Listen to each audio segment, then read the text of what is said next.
So we have implemented navigation in our application using routing. We understood how to navigate from one route to another route. This back button we are using to navigate to the list page, and using this button we are also passing a parameter in the URL and fetch that value of parameter in our component. Till now we have just navigate from one component to the another component, but there could be a scenario when we need to navigate on the same component and we just want to change the parameter on the same route. For example, suppose we need a button here to navigate to the next record. That button should increment this property ID parameter, and we should be able to fetch that new ID in our component, and on the base of that new ID we should be able to display the new records in our component. Let's add some space here and add a new button.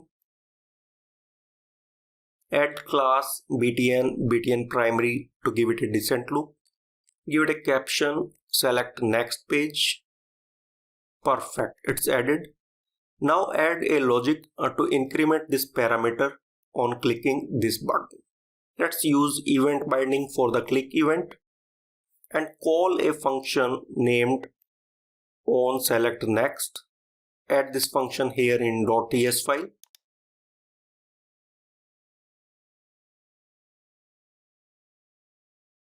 Why we are getting an error here? Yep, TSLint is giving a warning here because of some rules defined in TSLint configuration. We can remove this error just by disabling it using the quick fix link and select this link to disable this rule. Or you can just follow this rule. We can define a constant, name it ID and set default value to ID and use this constant here. And you can see now the error is gone. Not sure why such a rule is defined, but I think there is no benefit of such a rule. Let's revert back our code to directly use string here, and let me disable this rule globally so that we do not get this error further in our code. So go to tslint.json file where all of such rules are defined, and here add a key, no string literal, and set the value false for the same. Save it and see, now error is gone and TSLint will never check it in our code further.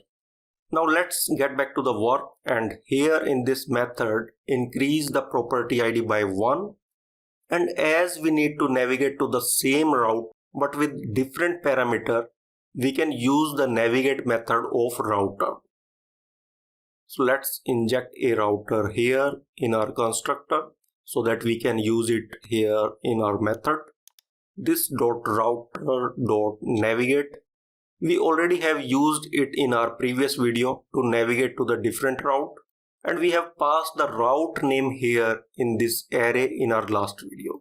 We can call the same route and pass this parameter here like this, or we can take the benefit of another method where we can pass this property ID as a new array element like this. So if now we will click this button, our parameter should increase by 1, but it is getting concatenated instead of incrementing the value, and the reason is this parameter method always returns a value as a string, and when we perform addition on a string value, those values get concatenated. So to resolve this problem, we can convert this to a number like this using the number function, and you can see our ID parameter started to get increased by 1. There is also another way to convert a string to a number in TypeScript. We can just prefix a string with a plus operator like this to convert it into a number. Perfect, it's working fine. Now let's look at another scenario. For example, suppose there is a pagination on this component and there are different links to jump directly to the different pages. Add new button for different pages.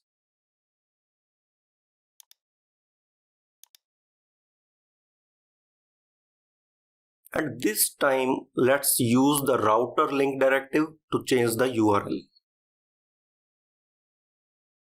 Add a few more pages. Our pagination is ready. But see, when we are clicking on these buttons, our URL is getting changed. But why it is not getting refreshed in our component? Why is this code not working? Is it a bug?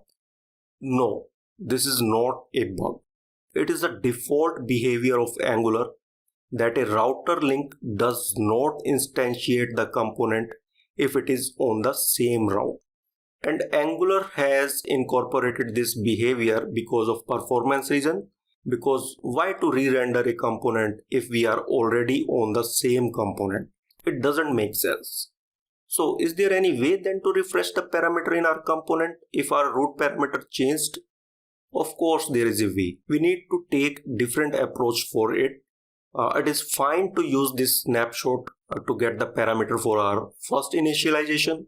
But for the subsequent changes, we can use this .route.params, no snapshot in between. So what is the difference between both? If you look, this returns an observable of params. We already have used observable when we have created our service method.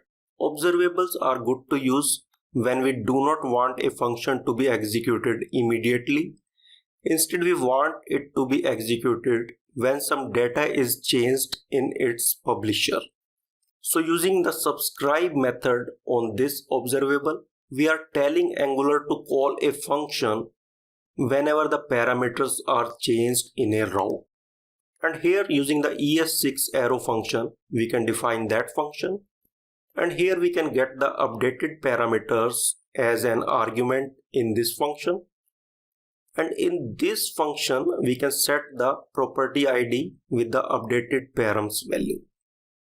Let's add plus before this to convert it to a number. So to summarize, we have now created this function which will be executed when the params value changed on the route of this component. Let's test it. Perfect. Now ID is getting refreshed in our component as well. So this is the approach we can use when we want to get the updated parameters value in the same component. Let's look at one more way to set the route with router link directive. So instead of directly assigning a route path here, we can use a property binding here, and we need to put this parameter into an array. Now we can take the benefit of this method to build the URL by passing values as different items in this array. So instead of putting everything in the first element of array, we can now take this ID parameter as a separate item in this array as we did in our navigate method. Let's check if it works, and perfect, it's working fine. But notice we did not add slash here, but Angular automatically put slash to build the URL. Let's check what will happen if we remove this slash from here as well. If we look at the console, we can see our application break.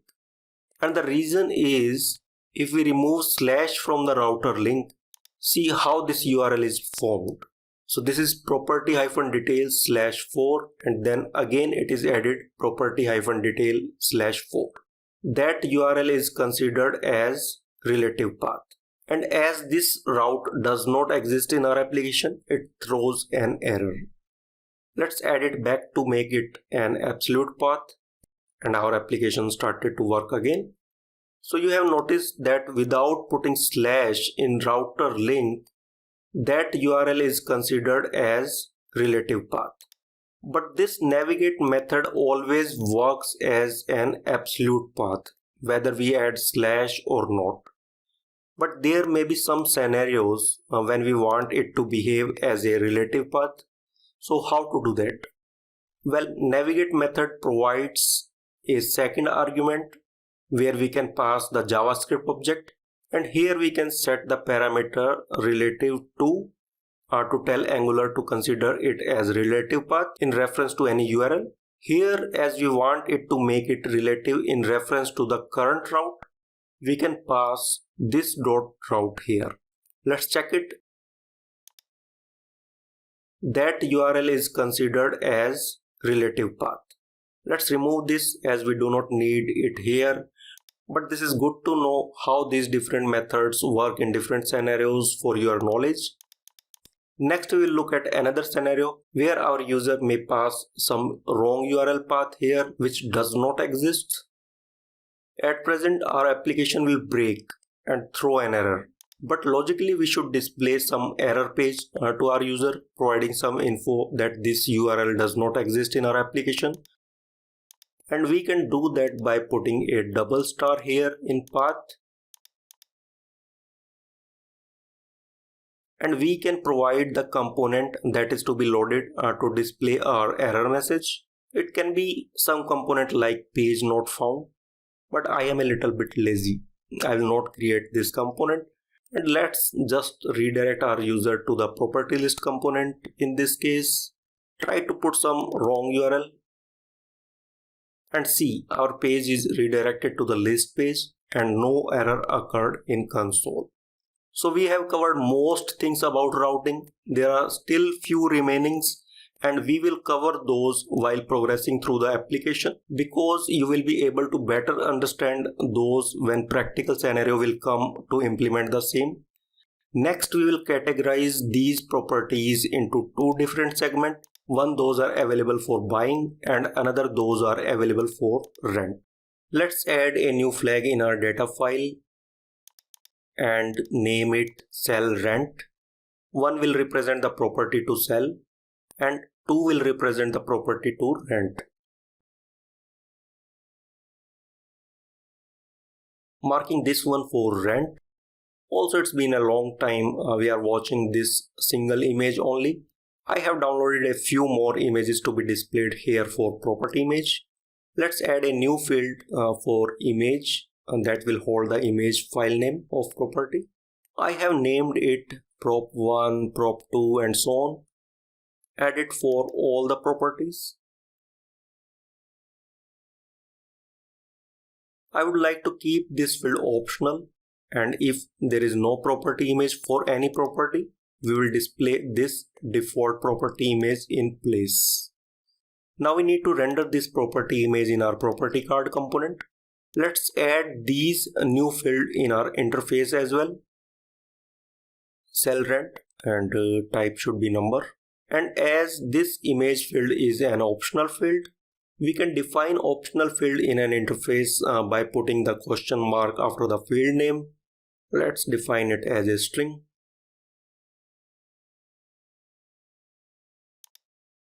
Now we need to replace this hard-coded image file with the name that is coming from our data.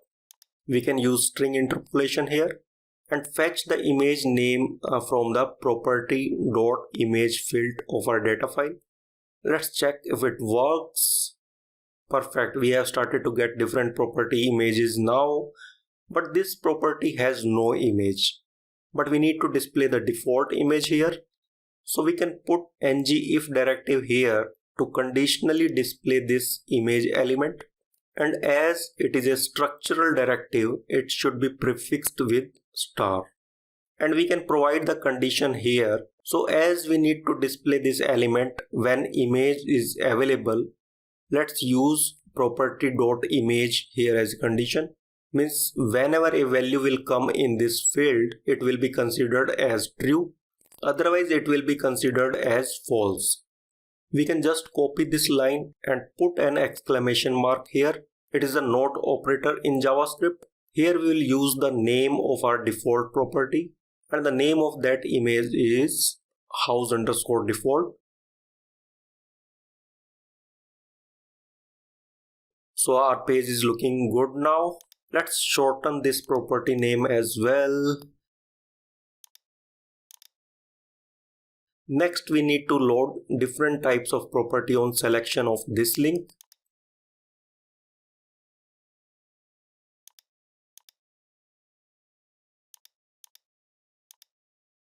We have to make some changes in this service method to accept a parameter for the sell rent flag. Let's add a variable name cell rent and set the default value 1 for this flag. Means by default we will display the properties available for buy, and on the base of this route we will set this flag to another value. As we need to fetch the URL of current route, let's inject activated route here in constructor and try to display the URL in console like this dot route dot snapshot dot URL dot toString, and press F12 to open the console. And if we select rent menu, see, we are getting rent hyphen property as the current path of the route. And if we select buy menu, there is no value. So on the base of this value, we can set the cell rent value here before calling this service method, and set it to 2 if there is some value in the URL. And let's pass it here as parameter. Now here in our service method, add this as input parameter, and the type of this should be number. And here, before pushing the data into an array, just use this condition.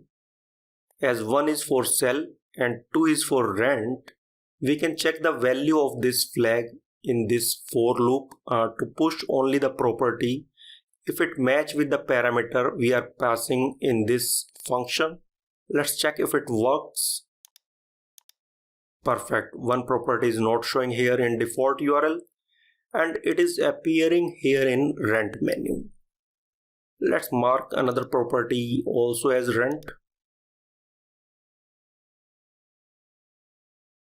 Perfect. It also started to display here in rent menu now. Next, we will understand different types of forms for data entry. Those are available in Angular, and we will configure our first form with template driven form. So stay tuned. See you in next video. Bye bye.